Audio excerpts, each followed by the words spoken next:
So, good morning ulit mga kalapatids.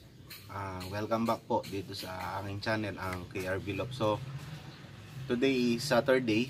Maganda ang panahon natin ngayon. Then, for today's video nga, magtotos tayo ng mga warriors natin na pang winter. Itong nasa likod natin.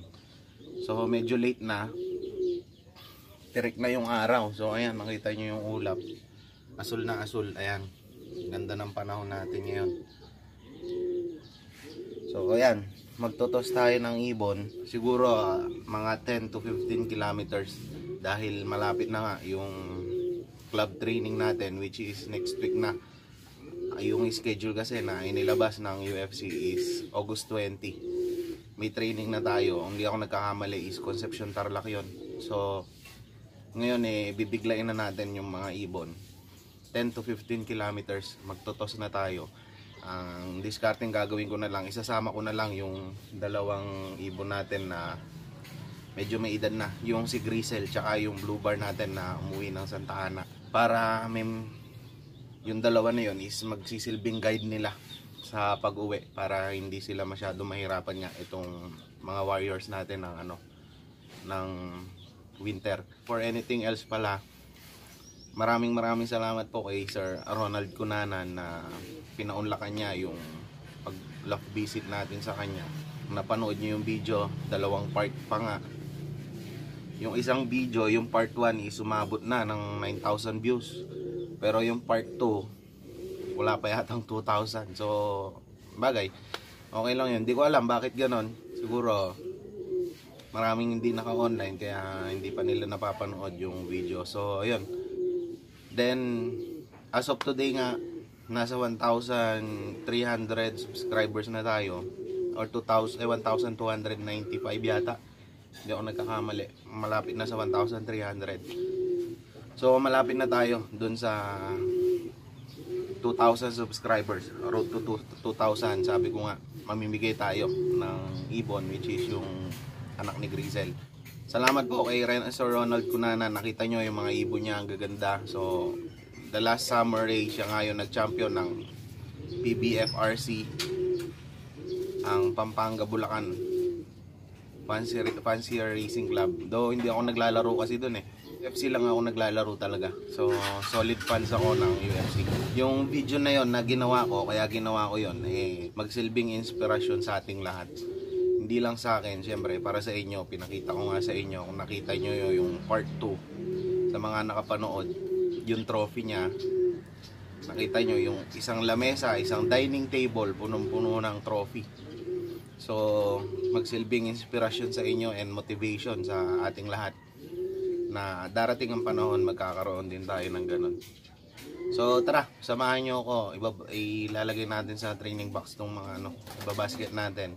Magtutos tayo yung araw. So samahan nyo ako.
Okay na kalapatids, tara samahan nyo. Ayan mga kalapatids, nandito na tayo sa pagre-releasean ng ating mga ibon.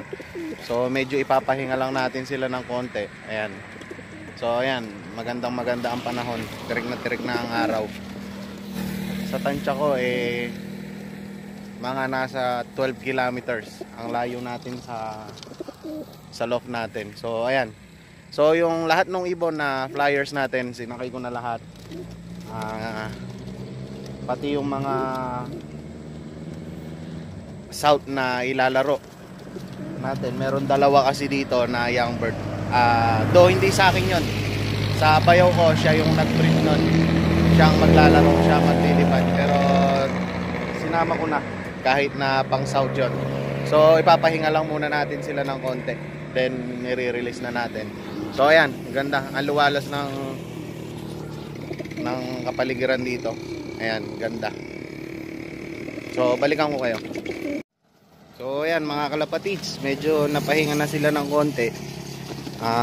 I-release na natin. So lahat na to is 12. 12 lahat. 7 yung panglaban natin. Yung dalawa is pang South nga sa bayaw ko. Then yung isa is gift bird sa atin ni Sir Romel Garcia ang El Matigas Lock sa Tarlac. Then yung dalawa is yung summer natin, yung Grisel, tsaka yung umuwi ng Santa Ana. So ayan, re-release na natin.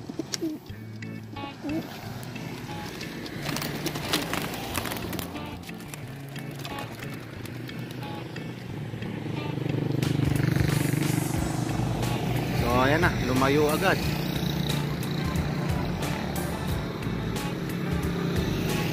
Ayan, sama-sama. Sana makauwi. Pag hindi umuwi ito ay weak. Ayan mga kalapatids, umiikot. Nahanap pa nila yung uuwian nila. So ayan.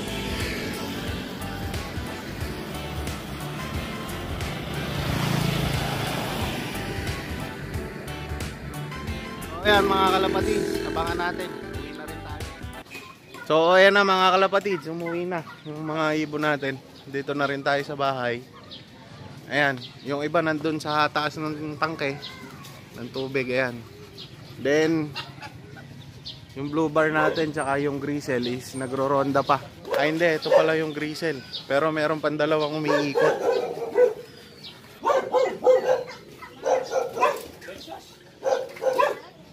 So ayan na sila mga kalapatids. Ayan sa bubong, kung napapansin nyo, bubong ng kapitbahay. Then yung iba nandito sa bubong natin sa taas. So magpapakain muna tayo.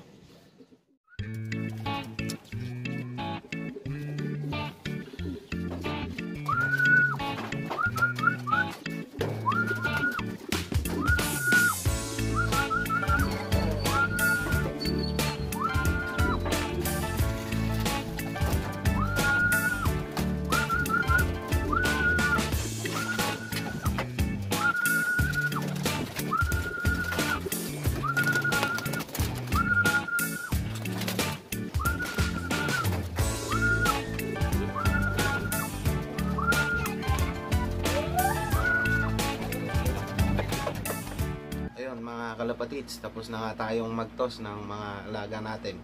10 kilometers, yun yung pinakauna nating toss, first ever na toss na ginawa ko sa mga kalapate is ngayon lang. Hindi kasi ako makapag-toss ng mga nakaraang araw kasi nga madalas umuulan, kaya medyo hirap tayong mag-toss. Though maganda kasi yun na experience sa kalapate na magto-toss tayo ng umuulan.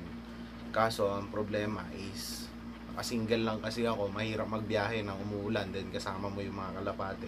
Pag umuulan kasi, pag nabasa yung kalapate, may hirapan silang umuwi dahil mababasa yung balahibo nila. So yun, yung pagtotos na yun is part ng pagkukondisyon natin sa mga kalapate natin. So yun lang siguro, first and last toss natin is yun lang. Then kasi next week nga, August 20 is start na ng training from, alam ko, Concepcion Tarlac nga. Yung Concepcion Tarlac hanggang dito sa atin, alam ko is nasa 30 kilometers na yon. So maganda na rin yung pagtotos natin, at least nahati natin yung 30 kilometers, hindi sila mabibigla. Nakapagtos tayo ng 10 kilometers. So ayun, sa lahat pala ng mga viewers and mga subscribers ko, maraming salamat sa inyo sa pagsuporta, walang sawang pagsuporta. Asahan nyo na marami pa akong mga video na ilalabas and mga tips sa pagkukondisyon. So ayan, malapit na yung training, makikita nyo na lahat kung ano yung ginagawa, yung love management na sinasabi nga, then yung timing yung pagbibigay ng mga supplements kung kailan. So ipapakita ko lahat sa inyo yan. Manood lang kayo lagi dito sa aking channel. So yun lang muna mga kalapatids, pero shoutout muna pala tayo. Ayan, shoutout po kay Mark Lawrence Lula from Manila, kay Christian Racing Loft, Rodrigo Babon, wala kasi nakalagay kung taga saan, Jack Anima Sahagon from Guagua, Pampanga, Kevin Culio from Iloilo City, John Russell Nogueras, Isaac David, Team JBL, Tres Marias Loft. So I think UFC player din to, JBL. Romy Dimaon, kay RNB Loft ng UPFO Club from Olongapo City, Kilian Esguera Akbang Loft from Apalit. So yun lang yung mga nagpapa-shoutout mga kalapatids. Sa mga gusto magpa-shoutout, comment lang kayo, pangalan nyo o kaya loft nyo, then yung location para alam natin kung taga saan kayo. So yun lang ang for today's video. Maraming salamat sa inyo mga kalapatids, and happy flying.